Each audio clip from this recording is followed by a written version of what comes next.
নমস্কার। আপনারা দেখছেন দ্য ইন্ডিপেন্ডেন্ট বেঙ্গল। আমি শিবম। গোটা বিশ্বকে কালকে চমকে দিয়েছে বাংলাদেশ। তারা এবার যে সিদ্ধান্ত নিয়েছে তা নিঃসন্দেহে দক্ষিণ পূর্বের রাজনীতিতে অত্যন্ত গুরুত্বপূর্ণ এবং তাৎপর্যপূর্ণ। প্রায় 5 দশক পর, অর্থাৎ 50 বছর পর পাকিস্তানের সেনাবাহিনী বা সেনাকর্তারা নাকি বাংলাদেশে যাবেন। কেন জানেন?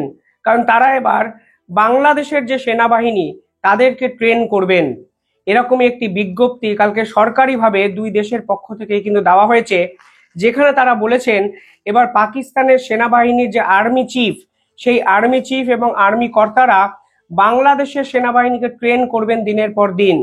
এবং এ বিষয়ে পাকিস্তানের joint chief of staff Sahir Mahmud নিজা ইনি কিন্তু একটি সরকারি বিজ্ঞপ্তিতে জানিয়েছেন এ ধরনের সম্ভাবনা প্রাথমিকভাবে মোহাম্মদ ইউনেস এবং পাকিস্তানের যে প্রধানমন্ত্রী তার মিটিংয়ে ঠিক হয়েছে। আর এখানেই কিন্তু প্রশ্ন উঠতে শুরু করেছে, সত্যি কি এবার যুদ্ধ চাইছে পাকিস্তান, নাকি বাংলাদেশকে কাজে লাগিয়ে বাংলাদেশকে দিনের শেষে ভারতের বিরুদ্ধে উস্কে দিয়ে বলির পাঠা করতে চলেছে এই মৌলবাদী দেশটি। বিশ্বের একাধিক আন্তর্জাতিক মহল এ বিষয়ে কিন্তু সরব এবং উদ্বিগ্ন। তারা বলছেন হঠাৎ করে বাংলাদেশের প্রয়োজনীয়তাটা কি পড়লো যে পাকিস্তানের সেনাকর্তারা বাংলাদেশের সেনাবাহিনী থেকে ট্রেনিং নেবেন। এই প্রশিক্ষণের পিছনে বা নেপথ্যে কোন বড় প্ল্যান এদের জড়িয়ে আছে সে বিষয়ে কিন্তু তারা প্রশ্ন চিহ্ন তুলে দিয়েছেন। কিন্তু যদি আপনার ঘটনা প্রবাহ পর পর পর পর সাজান তাহলে দেখতে পাবেন এই পাকিস্তান এবং বাংলাদেশের কিন্তু টার্গেট পয়েন্ট বিশ্বের অন্য একটি প্রভাবশালী দেশ, যা আমাদের ভারতবর্ষ। শেষ 10টা এমন কোনো ঘটনা বা এমন কিছু ঘটনা আমি আপনাদের সামনে আজকে তুলে ধরতে চাই, যেখানে আপনারা বুঝতে পারবেন এই যে পুরো বিষয়টি এটি কিন্তু ধারাবাহিকভাবে পর্যায়ক্রমে এবং অত্যন্ত ঠান্ডা মাথায় পরিকল্পনা করা হচ্ছে, যা ভারতের একাধিক ইন্টেলিজেন্স কর্তারাও হয়তো বুঝতে শুরু করে দিয়েছেন। বাংলাদেশ তো জানতো পাকিস্তানের বর্তমান অবস্থা গোটা বিশ্বের প্রশ্নের মুখে। এমনকি জাতিসংঘতে বিশ্বের একাধিক দেশ পাকিস্তানের নিয়ে প্রশ্ন তোলা হয়। পাকিস্তানের পরমাণু বোমা নিয়ে স্বয়ং আমেরিকার পক্ষ থেকে বারংবার প্রশ্ন চিহ্ন তোলা হয়েছে।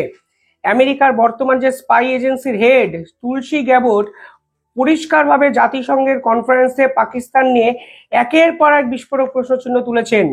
আর এর পরেও মোহাম্মদ ইউনেস কিন্তু কার্যত দিনের পর দিন পাকিস্তান প্রেম এবং প্রীতি দেখিয়ে বাংলাদেশকে এক সম্পূর্ণ অন্য রাষ্ট্রে পরিণত করে চলেছেন। কালকে ভারতের এই বাংলাদেশের এই পদক্ষেপের পর ভারতের পক্ষ থেকেও পাল্টে একটি বিবৃতি কিন্তু দিলেন বিদেশমন্ত্রী জয়শঙ্কর, যা দুই দেশের যে রাজনৈতিক পরিস্থিতি সেটাকে কিন্তু ফের একবার উত্তপ্ত করে। কি কি ঘটনা বাংলাদেশ শেষ 1 মাসে ঘটালো, যার ফলে এত বড় উদ্বেগজনক একটা পরিস্থিতি দক্ষিণ পূর্ব এশিয়ায় কিন্তু ঘনাচ্ছে বলে আমার মনে হচ্ছে। দেখুন, প্রথমেই এই 50 বছর পর পাকিস্তানের সেনাবাহিনী বাংলাদেশের মাটিতে যাওয়া এর নেপথ্যে কারণটা কি আছে, এই প্রশ্ন কিন্তু সরকারিভাবে কোনো দেশই কিন্তু ফেস করেনি। অর্থাৎ হঠাৎ করে একটা দেশের সেনাবাহিনীর কর্তারা অন্য দেশকে কেন ট্রেনিং করতে দেবেন? নিজের দেশে কি কোনো কাজকর্ম নেই? একটা জিনিস হতে পারে, সে হলো বাংলাদেশের সেনাবাহিনীর আপগ্রেডেশন। আর একটা দেশের সেনাবাহিনীর আপগ্রেডেশন কখন প্রয়োজন হয়, কোন যুদ্ধের জন্য বাংলাদেশ সেনাবাহিনীকে প্রস্তুত করতে চাইছেন সেনাপ্রধান এবং মোহাম্মদ ইউনেস, সেটা তো আন্তর্জাতিক স্তরকে বলতে হবে। আর এর পিছনে শুধুমাত্র কূটনৈতিক কারণ আছে বলে আমি অন্তত বিশ্বাস করি না। কারণ পাকিস্তানকে কোনোভাবেই কোনো দিক থেকে এর আগে বিশ্বের কোনো দেশই ভরসা করতে পারেনি এবং ভবিষ্যতেও পারবে না। কিছুদিন আগে যে মাসুদ আজহার, তিনি পাকিস্তানের থেকে একটি ভাইরাল ভিডিওতে বক্তৃতা দিয়েছেন। সে নাকি 21 বছর ধরে পাকিস্তানে ছিলই না, এমনকি তিনি মৃত কি জীবিত এ বিষয়ে প্রশ্নচিহ্ন তুলে দিয়েছিল খোদ পাকিস্তান। সরাসরি তারা বলেছিল তিনি নাকি আফগানিস্তানে আছেন। কিন্তু সেই ভিডিও বার্তা, যিনি কিনা বিশ্বের মোস্ট ওয়ান্টেড এর তালিকায় 1 নম্বরে আছে, ভারতের তো আছেই, কিন্তু এনআইএ এর তালিকায় 1 নম্বরে থাকার পাশাপাশি বিশ্বের একাধিক দেশের তালিকাও সে মোস্ট ওয়ান্টেড, তিনি 21 বছর পর হঠাৎ করে পাকিস্তানে একটি ভাষণ দিয়ে বসেছেন, যার ফলে পাকিস্তানের বিশ্বাসযোগ্যতা আরও কিন্তু ড্যামেজ হয়ে গেছে। আর ঠিক সেই প্রেক্ষাপটে দাঁড়িয়ে মোহাম্মদ ইউনেস গেলেন পাকিস্তানে। প্রথমে পাকিস্তানের প্রধানমন্ত্রীর সঙ্গে একটি মিটিং করলেন। সেই মিটিংয়ে তারা কি আলোচনা করলেন? তারা চাইলেন 1971-এর যে ইস্যুগুলো আছে সেগুলো রিজলভ করবেন। 1971-এর কি কি ইস্যু আছে? 1971 সালে পূর্ব পাকিস্তান এবং পশ্চিম পাকিস্তানের স্বাধীনতার যুদ্ধের ইস্যু আছে।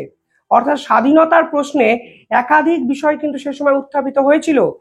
আর এখন 1971-এর পর 2024, এই 2024-এ দাঁড়িয়ে সেই বিষয়গুলো টেনে সলিউশন বার করা মানে তো স্বাধীনতাকে অস্বীকার করা। অর্থাৎ যার জন্য, যাদের বিরুদ্ধে আপনারা স্বাধীনতার লড়াই করলেন, বাংলাদেশের একাধিক মুক্তিযোদ্ধা প্রাণ দিল, বঙ্গবন্ধু মুজিবুর রহমানের মতো মানে নেতা কার্যত সামনে থেকে লড়াই করে বাংলাদেশকে স্বাধীন করলেন, সেই স্বাধীনতার মধ্যে এমন কি ইস্যু আছে যা তারা হঠাৎ করে রিজলভ করতে চাইছেন? অর্থাৎ শুরুটা কিন্তু সেখান থেকেই হয়েছিল। আর এবার দুই দেশের সরকার ঠিক করলো তাদের সেনাবাহিনী একে অপরের দেশকে পাঠিয়ে উন্নত মানের প্রশিক্ষণ দেবেন এবং দুই দেশ ভবিষ্যতে সামরিক শক্তিতে একে অপরকে সহায়তা করবে। একে অপরকে সহায়তা করতেই পারে, কিন্তু এর পিছনে যে হিডেন এজেন্ডা লুকিয়ে আছে তা হয়তো আজকে আন্তর্জাতিক দূরদর্শী বিভিন্ন ব্যক্তিত্বরা ইতিমধ্যেই বুঝতে শুরু করে দিয়েছেন। সেকেন্ড, কালকে আমেরিকা পাকিস্তানের যে হাইপারসনিক ব্যালিস্টিক মিসাইল টেস্টিং তার উপর স্যাংশন লাগিয়েছিল। তারা বলেছিল এই মিসাইলের রেঞ্জ কিন্তু 15,000 কিলোমিটার, আর আমেরিকা থেকে পাকিস্তানের দূরত্ব কিন্তু 12,200 কিলোমিটার আশেপাশে। ফলে পাকিস্তানকে বিশ্বাস করা যায় না। মূলত এই পাকিস্তানের টার্গেট পয়েন্টে কিন্তু ছিল ইসরায়েল, এবং আরেকটু দূরে যদি বিস্তার লাভ করেন তাহলে আমেরিকা এই মিসাইলের আওতায় কিন্তু চলে আসে। আর এই প্রেক্ষাপটে দাঁড়িয়ে পাকিস্তান কিন্তু এবার স্বয়ং আমেরিকার এই স্টেটমেন্টকে চ্যালেঞ্জ করে বসলো, যা দেশের ইন্টারনাল পলিটিক্সের পাশাপাশি আন্তর্জাতিক সম্পর্কে অত্যন্ত গুরুত্বপূর্ণ প্রভাব বিস্তার করবে বলে মনে করছেন অনেকে। কারণ আমেরিকাকে এই ধরনের চ্যালেঞ্জ সাম্প্রতিক সময় বিশ্বের কোনো দেশ করেছে বলে আমি অন্তত জানি না। এটা আপনারা পাকিস্তানের ডিপ্লোম্যাটিক জয় ভাববেন না। এই সিদ্ধান্ত নেওয়ার আসল কারণ অন্য কিছু হতেই পারে, এর পিছনে চীনের মতো শক্তিশালী দেশ থাকতেই পারে, সে বিষয়ে আমার কিছু বলার নেই। কিন্তু আদতে এই ধরনের চ্যালেঞ্জ করে ব্যালিস্টিক মিসাইল টেস্টিং করা বিশ্বের আঙিনায় এটা অত্যন্ত মূর্খামি বলে আমার মনে হয়। কারণ আমেরিকা বিভিন্ন ক্ষেত্রে পাকিস্তানকে ইকোনমিক্যালি সাহায্য করে, IMF চেষ্টা করে পাকিস্তানের আপগ্রেডেশনের, বিশ্ব ব্যাংক কয়েক হাজার কোটি টাকা লোন পাকিস্তানকে দেয়। ঠিক সেই প্রেক্ষাপটে দাঁড়িয়ে আমেরিকার সঙ্গে সরাসরি যুদ্ধ করতে গিয়েছে পাকিস্তান চীনকে হয়তো সাময়িক সময়ের জন্য কাছে পাবে, কিন্তু লং টার্ম যদি ভাবেন ওয়েস্টার্ন পলিটিক্সে একঘরে হয়ে পড়বে কিন্তু এই পাকিস্তান সরকার, আর সেই প্রভাব কিন্তু মোহাম্মদ ইউনূসকেও ভুগতে হবে। 3 নম্বর, তারা যেটা করেছে, তারা অস্ত্র চুক্তি করেছে একাধিক ক্ষেত্রে। শেখ হাসিনা যেখানে 2% অস্ত্র পাকিস্তান থেকে এনে সামরিক শক্তিকে শক্তিশালী করতে চাইতেন, সেখানে কিন্তু বাংলাদেশ সরকার কয়েক হাজার গুলি আনছেন, কয়েকশো বস্তা RDX আনছেন। ফলে হঠাৎ করে পাকিস্তানের সঙ্গে অস্ত্র চুক্তি কেন করার প্রয়োজনীয়তা মোহাম্মদ ইউনূস মানে ফিল করলেন, সেটাই কিন্তু ভারতবর্ষের সব থেকে বড় প্রশ্ন। চাইছেনটা কি? কিসের জন্য মোহাম্মদ ইউনূস এইরকম আগ্রাসী মনোভাব অন্তত ভারতের বিপক্ষে নেওয়ার চেষ্টা করছেন? কেনই বা প্রতিনিয়ত পাকিস্তানের সঙ্গে এমন কিছু কাণ্ড কারখানা বা চুক্তি করছেন যার ফলে ভারতের ইন্টেলিজেন্স, ভারতের সেনাবাহিনী বাংলাদেশ বিমুখ হয়ে পড়ে? অর্থাৎ সরকার এমন কিছু পলিসি হঠাৎ করে শেষ 1 থেকে 1.5 মাসের মধ্যে নিতে শুরু করেছে, যেই পলিসি সত্যিকারের এস্টাবলিশ করে যে তারা চাইছেন ভারত যেন এই উস্কানিতে পা দিয়ে দেয়।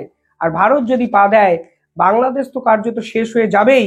আন্তর্জাতিক প্রেক্ষাপটে মিডল ইস্টের মতোই দক্ষিণ পূর্ব এশিয়ায় অত্যন্ত বিকট এবং অত্যন্ত একটা ক্যাওয়াসনেস সৃষ্টি হবে, যা কিন্তু পুরো দক্ষিণ পূর্ব এশিয়ার যে পলিটিক্স, ইকোনমিক্যাল স্ট্রাকচার, সোসাইটিক যে স্ট্রাকচার, সমস্ত দিকে কিন্তু এফেক্টেড হবে।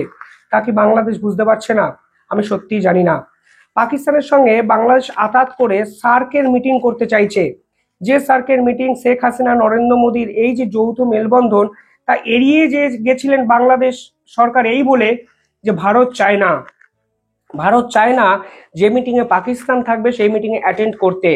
কিন্তু বর্তমানে সার্কের মিটিং অর্গানাইজ করতে চাইছেন মোহাম্মদ ইউনূস, যা কিন্তু পাত্তাই দিচ্ছে না ভারতবর্ষ। কিছুদিন আগে এই বাংলাদেশ কিন্তু আসিয়ানা সদস্য হতে চেয়েছিল, যা কিন্তু ভারত কখনোই চায়নি। অর্থাৎ মৌলবাদ এবং শান্তির আলোচনা বা একটা বড় সংগঠনে একসঙ্গে অবস্থান করা যে একই সঙ্গে হতে পারে না, তা কিন্তু ভারতবর্ষ ক্রমাগত ডিপ্লোম্যাটিক স্তরে মোহাম্মদ ইউনূসকে বুঝিয়ে যাচ্ছেন। আর যত তিনি বোঝাচ্ছেন ততই মোহাম্মদ ইউনূসের পাকিস্তান প্রীতি, পাকিস্তান প্রেম এবং ভারতের বিরুদ্ধে এই অ্যাগ্রেশন। আমি সত্যিই জানি না তিনি বাংলাদেশকে নিয়ে করতেটা কি চাইছেন। আর একটু পিছনে যান, তাহলে দেখবেন তারা পাকিস্তানের জন্য ভিসা প্রসেসটিকে খুব সহজ করে দিয়েছে। অর্থাৎ লক্ষ্যটা খুব সহজ, পাকিস্তানিরা যারা ভারতের বিভিন্ন থ্রেট ক্রিয়েট করেন তারা বাংলাদেশে খুব সহজে যাবেন এবং সীমান্তে যে সকল জায়গায় কাঁটাতার নেই সেই অনুপ্রবেশ করে বাংলাকে অশান্ত করবেন, ভারতবর্ষের বিভিন্ন জায়গাকে অশান্ত করবেন। অর্থাৎ যেই পুরো প্রসেসটা পাকিস্তান ভারতের মাধ্যমে করতে পারছেন না, ভারতের সীমান্ত সুরক্ষার জন্য এই রকম আগ্রাসী হতে পারছেন না, সেই পাকিস্তান এবার বাংলাদেশের মাটি ব্যবহার করে, বাংলাদেশকে সেফ হাউস হিসাবে ব্যবহার করে ভারতকে অশান্ত করার পরিকল্পনা করছে, যা ভারতের ইন্টেলিজেন্সরাও কিন্তু বুঝতে শুরু করেছেন। অর্থাৎ এই সেনাবাহিনীর হঠাৎ করে 50 বছর পর বাংলাদেশে চলে আসা কোনো মামুলি ঘটনা ভাববেন না। পুরোটার পিছনে পাকিস্তানের আইসিস, পাকিস্তানের একাধিক সংগঠন, একাধিক মৌলবাদী উগ্রবাদী মানুষজন এবং সর্ববৃহৎ একটা অনেক অনেক গভীর ষড়যন্ত্র আছে বলে আমি অন্তত বুঝতে পারছি। অন্তত সেনাবাহিনীর আদান প্রদান বা ট্রেনিং করা বিশ্বের বর্তমান অন্য কোনো দেশে এই মুহূর্তে হচ্ছে বলে আমি অন্তত মানে মনে পড়ছে না, বা আমি জানি না। যদি জানেন আপনারা কমেন্টে জানাবেন। ব্যবসা বাণিজ্য, পাকিস্তানের সঙ্গে একাধিক ব্যবসা বাণিজ্য কিন্তু রেড এরিয়ায় নিয়ে এসেছিলেন শেখ হাসিনা। তিনি বলেছিলেন আমরা ব্যবসা বাণিজ্য করতে চাই না। আর পাকিস্তান যেখানে অর্থনৈতিকভাবে দেউলিয়া, যেখানে মুদ্রাস্ফীতি গোটা বিশ্বের ইতিহাসে বোধহয় সর্বোচ্চ, ঠিক সেই দেশের সঙ্গে ব্যবসা বাণিজ্য করার প্রয়োজনীয়তাটা কি বাংলাদেশের? বাংলাদেশ তো চাইবে বিশ্বের অন্যতম প্রভাবশালী দেশগুলোর সঙ্গে ব্যবসা বাণিজ্য করতে। ঠিক যেমন বাংলাদেশের বস্ত্র ইউরোপীয় ইউনিয়নে যেত, ঠিক যেভাবে বাংলাদেশের বিভিন্ন সামগ্রী বিশ্বের একাধিক দেশ লুফে নিত, কিন্তু শেষ 3 মাসে ইউরোপীয় ইউনিয়ন যখন বস্ত্র শিল্পের অর্ডারে 1000 কোটি টাকা কমিয়ে দিয়ে ভারতকে সে অর্ডার দিয়েছে, ঠিক তখন পাকিস্তানের সঙ্গে ব্যবসা করতে চাইছে বাংলাদেশ। এবং পাকিস্তানের একাধিক সরঞ্জাম কিন্তু বাংলাদেশের চট্টগ্রাম বন্দরে নাকি এসে পৌঁছাচ্ছে, যা বাংলাদেশ সরকারের পক্ষ থেকে বলছে। এই চট্টগ্রাম বন্দর, যে চট্টগ্রাম বন্দর লিজ হিসাবে ভারতবর্ষ ব্যবহার করে, সেই চট্টগ্রাম বন্দরে দিনের পর দিন করাচি থেকে, পাকিস্তান থেকে কন্টেনার ভর্তি জাহাজ আসছে। সেই জাহাজের ভিতরে কি আসছে, কি কেন আসছে, আসার প্রয়োজনীয়তাটাই বা হঠাৎ করে কেন সৃষ্টি হলো, তা কোনো সরকারি বিজ্ঞপ্তিতে কিন্তু মোহাম্মদ ইউনূস জানাচ্ছেন না। এবং ওই কন্টেনারের ভিতরে 100% যে মানে পণ্যদ্রব্য আসছে, তার সপক্ষে কোনো প্রমাণ কি মোহাম্মদ ইউনূস সরকারের কাছে আছে? ভারতীয় একাধিক মিডিয়া বলছে অস্ত্র বোঝাই কন্টেনার। অর্থাৎ তারা যে আসলে সামরিক শক্তিকে বলিয়ান করতে চাইছে আমার মনে হয় না। আমার মনে হয় মৌলবাদী যে শত্রুপক্ষ আছে তাদের হাতে অস্ত্র তুলে দিয়ে ভারতের 7 সিস্টার্স, চিকেন নেক্স এবং সীমান্তবর্তী অঞ্চলে একটা চাপে ভারতের সেনাবাহিনীকে রাখতে চাইছে, যা আন্তর্জাতিক ষড়যন্ত্র ছাড়া এই মুহূর্তে আমার অন্তত কিছুই মনে হচ্ছে না। পাশাপাশি আপনারা যদি দেখেন, দেখবেন দুই দেশের মধ্যে হঠাৎ করে বিমান পরিষেবা চালু করে দিয়েছে। অর্থাৎ হঠাৎ করে বাংলাদেশ সরকার বুঝতে শুরু করেছে পাকিস্তানিরা নাকি বাংলাদেশে আসতে চায় এবং বাংলাদেশিরা পাকিস্তানি যেতে চায়। এতদিন সম্ভব ছিল না, কারণ বিমান পরিষেবা চলছিল না। অর্থাৎ দেশের এত সমস্যা ছেড়ে, মূল্য বৃদ্ধি, মানুষ খেতে পাচ্ছে না, শিক্ষা, আইন, সমস্ত কিছু ছেড়ে হঠাৎ করে তারা রিয়েলাইজ করলেন দুই দেশের মধ্যে ট্রাভেলিং পারপাসের সম্পর্ক অনেক বেশি উন্নত করতে হবে। তার জন্য বিমান চালু করে দিল। এবার সেই বিমানে কি আসবে এবং সেই বিমানে কারা আসবে, সেই সরকারি তথ্য বাংলাদেশ সরকার কি প্রকাশ করবে? করবে না। অর্থাৎ বকলমে এটা পরিষ্কার, তারা বাংলাদেশের মাটিতে কোনো একটা বড় নাশকতার পরিকল্পনা করছেন এবং বাংলাদেশের মাটিকে ব্যবহার করে ভারতকে অশান্ত করার চেষ্টা করছেন। কিছুদিন আগে শেখ হাসিনা এই বাংলাদেশকে জঙ্গি রাষ্ট্র বলেছিলেন। তিনি বলেছিলেন সেনাপ্রধান যেন কোনোভাবেই এই ইউনূসের রাষ্ট্রকে সমর্থন না করেন। সেনাবাহিনী এবং সেনাপ্রধান হয়তো চাইছে জাতিসংঘের শান্তিরক্ষা মিশনের অংশগ্রহণ করতে, কারণ শান্তিরক্ষা মিশনে যদি অংশগ্রহণ করা হয় বা যায়, তাহলে অনেক টাকা রোজগার করা যায়। সেখানে শেখ হাসিনা বলেছিলেন অনেক সময় আছে শান্তিরক্ষা মিশনে যাওয়ার, কিন্তু দেশের এই অবস্থা যদি হয় তাহলে কিন্তু সেনাবাহিনীকে মানুষ মানে ক্ষমা করবে না। আদতে এই সরকার যে সেনাবাহিনী সমর্থিত সরকার, সেনাপ্রধান যে পিছনে আছে, তা কিন্তু শেখ হাসিনা সেদিন বুঝিয়েছিলেন। আর আজকের দিনে দাঁড়িয়ে বাংলাদেশ সরকার যে ভূমিকা পালন করলেন, তা কিন্তু নিঃসন্দেহে আন্তর্জাতিক স্তরে আলোড়ন সৃষ্টি করেছে। কারণ 50 বছর পর বাংলাদেশের মনে হয়েছে পাকিস্তানের সেনাবাহিনী, যে সেনাবাহিনী বাংলাদেশের পূর্ব পাকিস্তানের একাধিক মানুষকে, মুক্তিযোদ্ধাকে হত্যা করেছে, তাদের দ্বারা কিছু শেখা যায়, তাদেরকে তাদের মাটিতে আশ্রয় দেওয়া যায়। ভাবলে অবাক লাগে, তারা স্বাধীনতার ইতিহাসকে অগ্রাহ্য করছেন। ভারত বলেছেন গুরুত্বপূর্ণ সময় আমরা দাঁড়িয়ে আছি, এটা ঠিক, কিন্তু যে কোনো সিদ্ধান্ত নিতে ভারতবর্ষ ভয় পায় না। অর্থাৎ ভারতবর্ষ সম্পূর্ণ বিষয়টা সম্পর্কে ওয়াকিবহল এবং কার্যত পাকিস্তান এবং বাংলাদেশকে হুঁশিয়ারির বার্তা কিন্তু দিয়ে রাখলেন। আর যিনি কথাটি বলেছেন তিনি গোটা বিশ্বের অন্যতম সেরা মাস্টার মাইন্ড জয়শঙ্কর। ফলে তার এই বার্তা নিঃসন্দেহে ভারতের বার্তা হিসাবেই পাকিস্তান এবং বাংলাদেশের রাতের ঘুম উড়িয়ে দিতে পারে বলে আমার মনে হয়। কিন্তু যারা এই ধরনের চক্রান্ত করে তারা তো রাতে এমনিই ঘুমান না, তারা খালি চোখে দেখতে পান না, বা যেটা দেখতে পান সেই দেখার শেষে তাদের নিজেদের শেষই লুকিয়ে থাকে। মোহাম্মদ ইউনূস হয়তো তার শেষের শুরুটা এইভাবেই করে ফেলছেন একটু একটু করে। আপনারা কি ভাবছেন কমেন্টে জানাবেন। চ্যানেলটি ভালো লাগলে একটু সাবস্ক্রাইব করে দেবেন। ধন্যবাদ।